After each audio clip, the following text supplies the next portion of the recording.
haunted world. हवा में ठंड थी, बारिश लगातार बरस रही थी और बिजली हर कुछ मिनटों में चमककर माहौल को और डरावना बना देती थी।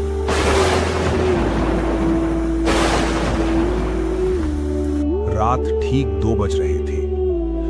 कहानी शुरू होती है आरव से, एक 21 साल का लड़का जो अपने गांव से शहर पढ़ने आया था। शहर में उसके पास ज्यादा पैसे नहीं थे, इसीलिए वो एक पुरानी सस्ती लाइट रह रहकर गुल होने वाली रूम में रहता था। उस रात कुछ अलग था। बिना वजह उसकी नींद खुल गई। खिड़की पर पानी की बूंदें इतनी तेजी से टकरा रही थी जैसे कोई अंदर आने के लिए जोर लगा रहा हो। पहले तो उसे लगा हवा होगी, पर फिर उसने साफ साफ सुना।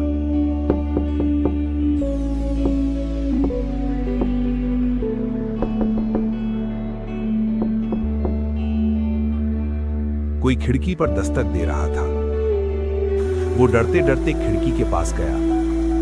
बाहर सिर्फ अंधेरा और बारिश, कोई नहीं दिख रहा था। जैसे ही उसने वापस मुड़ना चाहा, कांच पर उंगलियों के निशान उभर आए। 4 उंगलियां और अंगूठा नहीं। उसका दिल जोर से धड़कने लगा। खिड़की के बाहर एक परछाई खड़ी थी, भीगी हुई, बहुत लंबी और हिल नहीं रही थी। बिजली चमकी तो वो परछाई कुछ और करीब दिखाई दी। आरव डर कर बेड के पास वापस भागा। तभी उसका फोन बज उठा।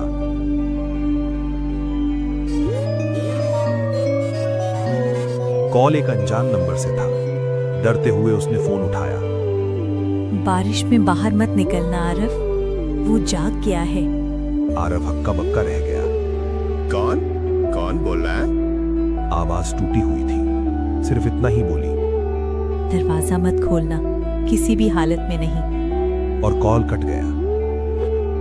बारिश तेज होती जा रही थी। बाहर हवा में एक अजीब तरह की चीखें खुल रही थी और फिर दरवाजे पर हल्की हल्की खरोचने की आवाज आने लगी।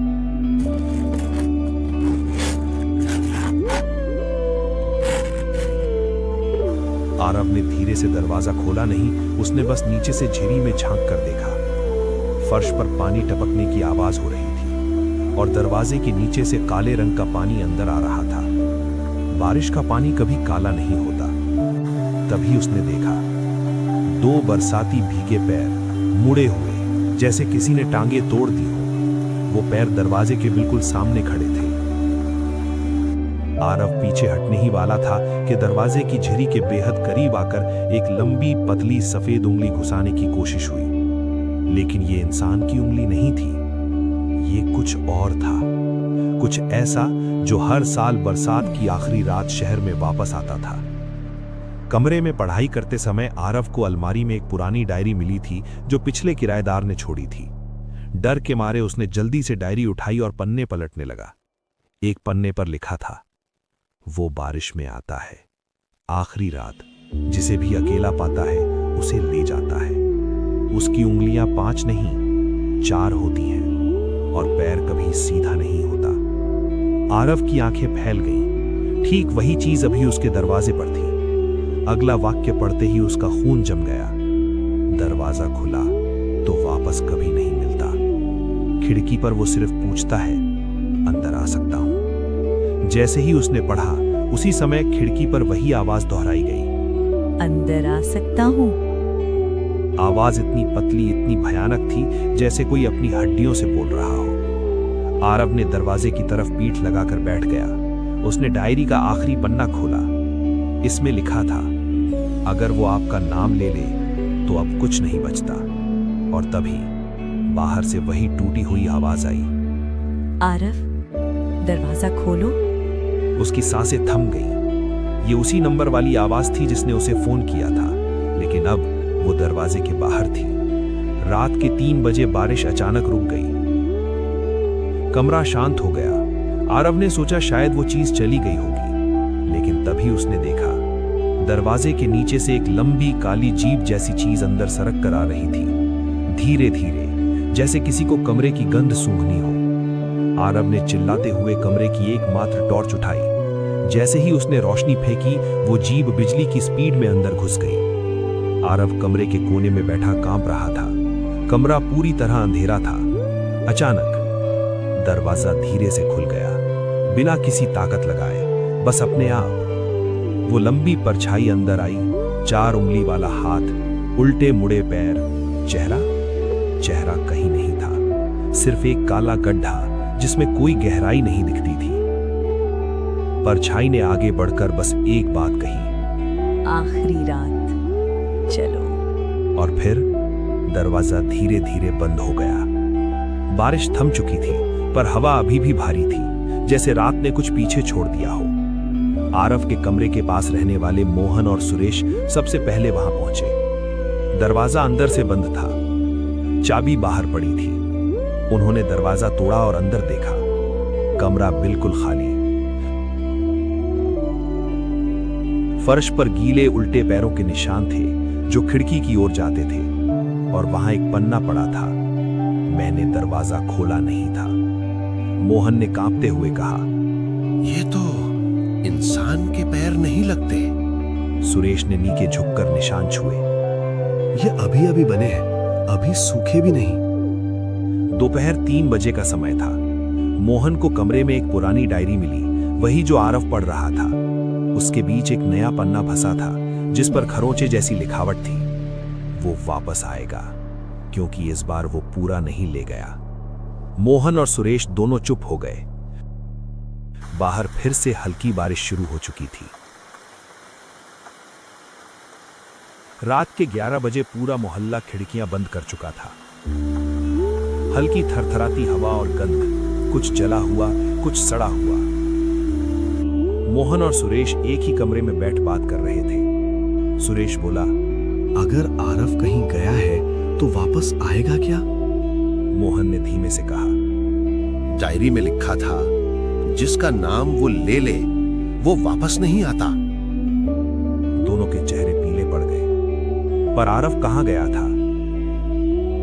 आरव आंख खोलता है।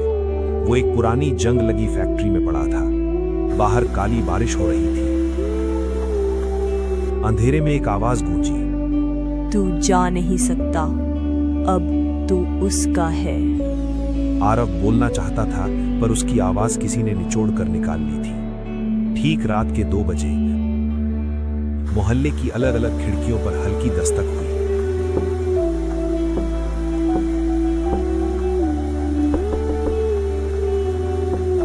मोहन और सुरेश ने खिड़की खोली नहीं, पर बाहर देखा।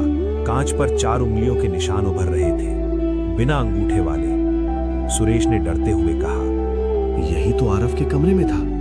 और तभी एक बहुत पतली टूटी हुई आवाज आई, अंदर आ सकता हूँ। मोहन ने टॉर्च पकड़ते हुए कहा, ये आवाज, ये तो आरव जैसी है। सुरेश सूखे गले से बोला, पर आरव तो गायब हो गया। मोहन ने हिम्मत जुटाई, चल फैक्ट्री तक जाकर देखते हैं। आरव की टॉर्च भी वहीं गिरी होगी शायद। बारिश में दोनों फैक्ट्री पहुंचे। अंदर अंधेरा और फर्श पर काला पानी। अचानक अंदर से आवाज आई, मोहन अंदर आओ। ये आवाज आरव की थी, लेकिन ये आवाज किसी और के साथ मिलकर बोल रही थी, जैसे 2 लोग एक साथ फुसफुसा रहे हों। सुरेश बोला, ये आरव नहीं, ये वो है जो उसकी आवाज ले चुका है। दोनों भागकर फैक्ट्री से बाहर निकल गए। बारिश एकदम रुक गई। हवा में वही गंध, उल्टे पैरों वाली गंध। खिड़कियों पर 4-4 उंगलियों के निशान उभरने लगे। मगर रात के 3 बजे सारे मोहल्ले में एक चीख गूंजी। ये आवाज ठीक ठीक इंसान की नहीं थी, और न ही पूरी तरह उस चीज की। ये 2 आवाजों का मिला जुला मिश्रण था। सुबह 7 बजे मोहन और सुरेश फिर उसी फैक्ट्री गए।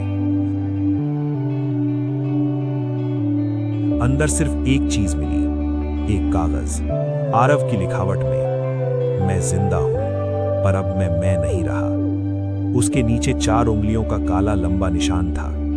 मोहन ने पन्ना उठाया और तभी उसका फोन वाइब्रेट हुआ।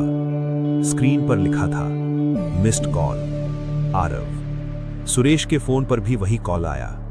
दोनों ने एक दूसरे की तरफ देखा। बारिश फिर से शुरू हो गई थी।